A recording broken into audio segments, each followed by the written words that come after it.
அனைவருக்கும் அன்பு வணக்கம் நண்பர்களே. இன்றைக்கி இந்த பதிவில் நம்ம என்ன பார்க்க இருக்கிறோம் அப்படின்னா, தூத்துக்குடி ரயில்வே ஸ்டேஷனில் அமைக்கப்பட்டு வர அடிஷ்னல் பிட் லைனை பற்றி தான் பார்க்க இருக்கிறோம்.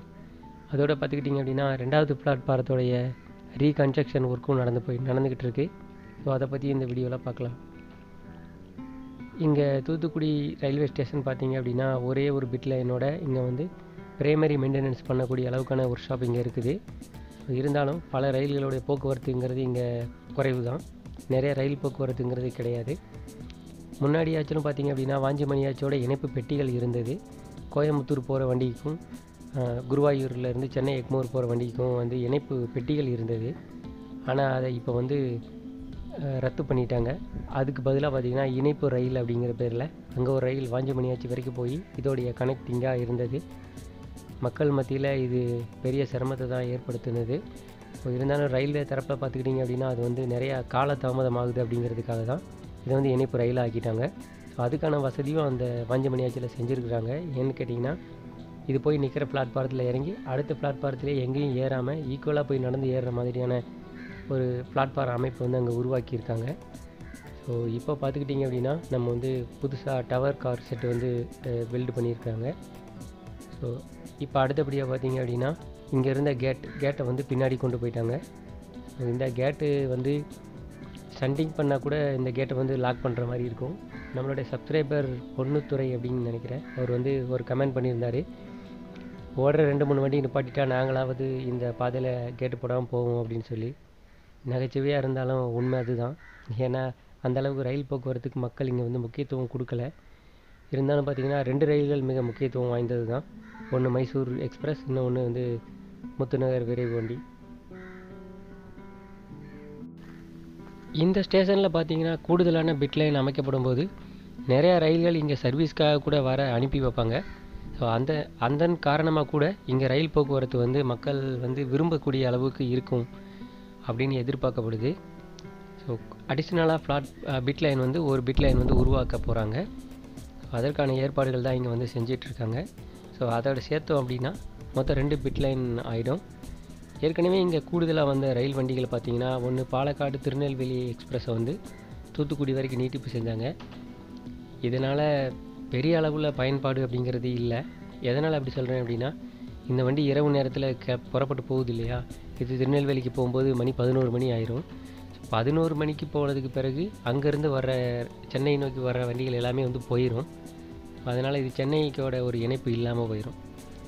அதனால் வரும்போதும் அப்படி தான், அங்கே 4 மணிக்கு வரும். திருநெல்வேலியிலேருந்தும் இல்லை கன்னியாகுமரி நாகர்கோவிலேருந்து வர்ற வண்டிகளை இணைக்கிற மாதிரி இந்த பாலருவி புறப்பட்டுச்சு அப்படின்னா இன்னும் பயன்பாடாக இருக்கும்.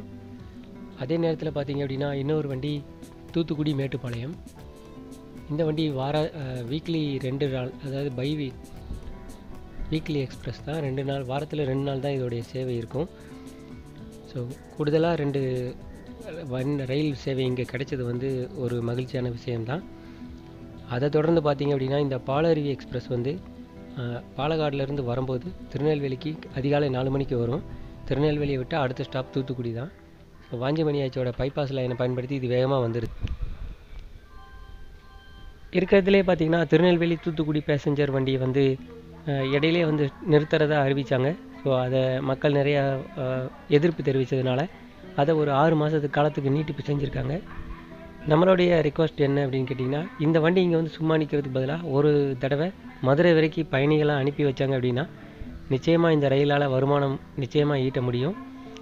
அதே நேரத்தில் பார்த்துக்கிட்டிங்க அப்படின்னா இந்த அப்லைனில் குருவாயூர் எக்ஸ்பிரஸுக்கு அடுத்தபடியாக எந்த வண்டியும் கிடையாது.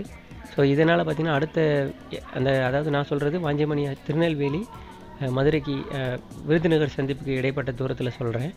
இந்த செக்ஷனில் பார்த்திங்க அப்படின்னா ட்ராக்கை மெயின்டைன் பண்ணுறதுக்கான டைம் வந்து அவங்களுக்கு வேணும். அதனால தான் அந்த ரயில்களை வந்து விடலை. இருந்தாலும் இங்கே வர்ற அந்த வண்டியை மதுரைக்கு அனுப்பி வச்சாங்க அப்படின்னா நிச்சயமாக அது ஒரு 11 மணி 11:30க்கெலாம் கடந்து போயிடும். ஸோ அதனால் அது எந்த இடையூறும் இருக்காது.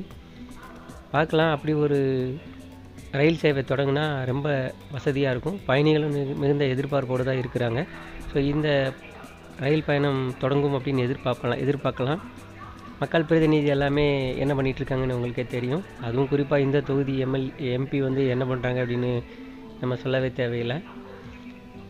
இப்போ பார்த்தீங்கன்னா 2வது பிளாட்ஃபாரம். மேக்ஸிமம் இந்த ஸ்டேஷனில் பார்த்தீங்கன்னா 1வது பிளாட்ஃபாரத்திலே எல்லா ரயில்களும் புறப்படும். கொஞ்சம் ரஷ்ஷாக இருக்கிற டைம், அதாவது காலையில் மட்டும்தான் அந்த 2வது பிளாட்ஃபாரத்துலேருந்து புறப்படும். 3வது பிளாட்ஃபாரத்துலேருந்து நான் புறப்பட்டு இது வரைக்கும் பார்த்ததில்ல. பட் இருந்தாலும் 2 மற்றும் 3வது பிளாட்ஃபாரத்தை வந்து இப்போ வந்து ரீகன்ஸ்ட்ரக்ஷன் பண்ணிகிட்ருக்காங்க. வரவேற்கத்தக்க ஒரு விஷயந்தான். பிட்லைனை பொறுத்த வரைக்கும் பிட்லைனுடைய அடிப்படை அஸ்திவார வேலையெல்லாம் நடந்துகிட்ருக்கு. அடுத்து ரொம்ப முக்கியமான தகவல் பார்த்தீங்கன்னா நண்பர்களே, தூத்துக்குடி மதுரை வழி அருப்புக்கோட்டை வழியாக போடப்பட்ட அந்த புதிய ட்ராக்கை பற்றி தான். ஸோ இந்த ட்ராக்கு பார்த்துக்கிட்டிங்க அப்படின்னா மேலமருத்தூர் வரைக்கும் இருக்கிற 13 கிலோமீட்டர் தூரத்தை முடிவடைஞ்சு அது அப்படியே கிடப்பில் இருக்குது. அடுத்தபடியாக விட்ட டெண்டரோடைய அறிவிக்கலாம் என்னாச்சு அப்படின்னே தெரியல. கடைசியாக இந்த திட்டத்தை ஃப்ரீஸ் பண்ணுங்க அப்படின்னு சொல்லி எழுதி லெட்டர் அனுப்புனதோடு இருக்குது. அதில் எந்த ஒரு முன்னேற்றமும் இல்லை. ஸோ இதை பற்றி பேச வேண்டியவங்க பேசுனா நிச்சயமாக இந்த திட்டத்தை கொண்டு வர முடியும். கடைசியாக பட்ஜெட்டில் பார்த்தீங்க அப்படின்னா 115 கோடி ரூபாய் இதுக்காக ஒதுக்கீடு செஞ்சுருந்ததா இருக்குது. ஸோ இந்த திட்டம் திருப்பி தொடங்க போகிறோமா அப்படிங்கிறத பொறுத்து தான் பார்க்கணும். தேங்க்ஸ் ஃபார் வாட்சிங் ஃப்ரெண்ட்ஸ். இந்த வீடியோ